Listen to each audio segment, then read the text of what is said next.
اور پھر رسول اللہ کی شان کیا ہے، رسول اللہ کی شان کیا ہے، یہ شان بھی قرآن بتا رہا ہے۔ دیکھیے بڑے مزے کی بات کیا ہے رسول اللہ کی شان، یہ شان بتا رہا ہے اللہ۔ دیکھیے کتنی مزے کی بات ہے، اللہ شان بتاتے ہوئے کہتا ہے لا اقسم بہذا البلد، اے مصطفیٰ اس مکہ شہر کی قسم، لا اقسم بہذا البلد، اے حبیب اللہ قسم اٹھاتا ہے اس مکے کی، جس مکے میں تم ہو اس مکے کی قسم۔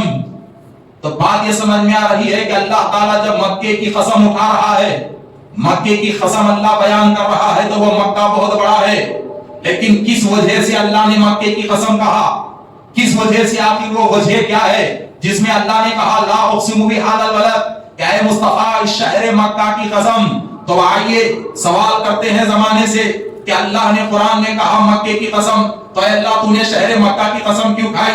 کیا تو نے اس لیے مکے کی قسم کھائی کہ وہاں صفا و مروہ ہے؟ کیا تو نے مکے کی قسم اس لیے بیان کی کہ وہاں زمزم کا کنواں ہے؟ کیا مکے کی قسم اس لیے بیان کی گئی کہ وہاں مقام ابراہیم ہے؟ کیا مکے کی قسم اس لیے بیان کی گئی کہ وہ میزاب رحمت ہے؟ کیا مکے کی قسم اس لیے بیان کی گئی کہ وہاں کعبہ ہے؟ کیا مکے کی قسم اس لیے بیان کی گئی کہ وہاں انبیاء کے قبور ہیں؟ کیا مکے کی قسم اس لیے بیان کی گئی کہ وہاں کئی نبی آئے؟ کیا مکے کی قسم اس لیے بیان کی گئی کہ وہاں اللہ کا گھر ہے؟ کیا مکے کی قسم اس لیے بیان کی گئی کہ وہاں کعبۃ اللہ ہے؟ اے پروردگار آخر تو نے مکے کی قسم کیوں بیان کی؟ تو جواب آتا ہے کہ اے بندے میں نے مکے کی قسم تو بیان کی ہے، مگر اس لیے نہیں کہ مکے میں میزاب رحمت ہے، اس لیے اللہ نے قسم نہیں کھائی کہ وہاں صفا و مروہ ہے، اس لیے اللہ نے قسم بیان نہیں کی کہ وہاں زمزم کا کنواں ہے، اس لیے اللہ نے وہاں قسم بیان نہیں کی کہ وہاں اس کا گھر کعبہ ہے، اس لیے اللہ نے قسم بیان نہیں کی کہ وہاں مقام ابراہیم ہے۔ پھر کس لیے اللہ نے قسم بیان کی؟ تو رب کہتا ہے وَأَنْتَ حِلٌّ بِهَذَا الْبَلَدِ، کہ اے مصطفیٰ میں نے نہ کعبے کے لیے قسم بیان کی، نہ حجر اسود کے لیے قسم کو بیان کیا،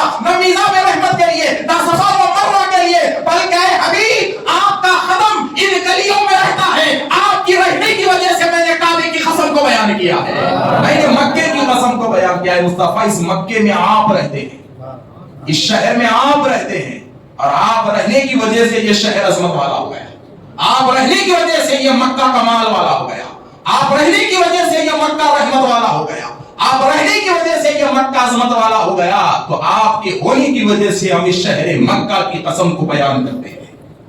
اچھا جناب، تو ایک چیز میری سمجھ میں آتی ہے کہ اللہ نے قرآن میں مکے کی قسم کو بیان کیا، کہا کہ اس مکہ کی قسم، اس لیے کہ یہاں میرا حبیب رہتا ہے۔ تو ایک چیز میرے ذہن میں آتی ہے دوستو کہ مکہ رسول اللہ کا پرماننٹ شہر نہیں، بات سمجھے، ہمیشہ کا شہر نہیں، بلکہ کچھ سال میرے نبی مکے میں رہے، کچھ سال میرے نبی کا قدم مکے کی زمین کو لگا، تو جس زمین کو نبی کا قدم لگا اس زمین کا اتنا بڑا مقام ہے، تو جو زمین کو قیامت تک کے لیے نبی کا جسم لگا اس مدینے کا مقام کتنا بڑا ہوگا، اس مدینے کا مقام کتنا بڑا ہوگا۔ مکے میں تو صرف قدم ہے اور مدینے میں تو سراپا مصطفیٰ ہے، سراپا مصطفیٰ ہیں۔ تو مکے میں رسول اللہ کا قدم رہنے کی وجہ سے، چلنے پھرنے رہنے کی وجہ سے، چند سال زندگی گزارنے کی وجہ سے اللہ نے مکے کی جب قسم بیان کی تو مدینے کا معاملہ کیا ہوگا، مدینے کا معاملہ کیا ہوگا۔ اسی لیے تو شریعت کہتی ہے کہ یاد رکھو پورے محلے میں سب سے مقدس مقام مسجد کا، پورے محلے میں سب سے مقدس مقام مسجد کا، اور مسجد کی زمین پورے محلے میں عظمت میں سب سے بڑی، مسجد کی زمین برکت میں پورے محلے میں سب سے بڑی، مسجد کی زمین احترام میں پورے محلے میں سب سے بڑی، مسجد کی زمین پاکیزگی میں احترام میں پورے محلے میں سب سے بڑی۔ تو کیا برکت مسجد کے محلے کی حد تک ہی ہے؟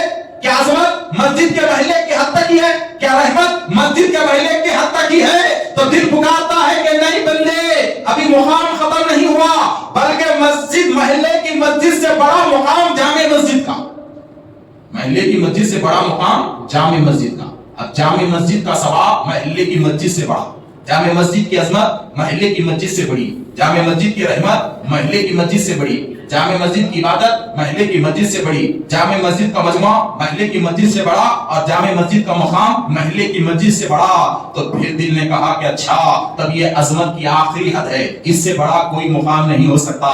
تو تب عقیدت نے پکارا نہیں، اس سے بھی ایک بڑا مقام ہے۔ پوچھا وہ کون سا؟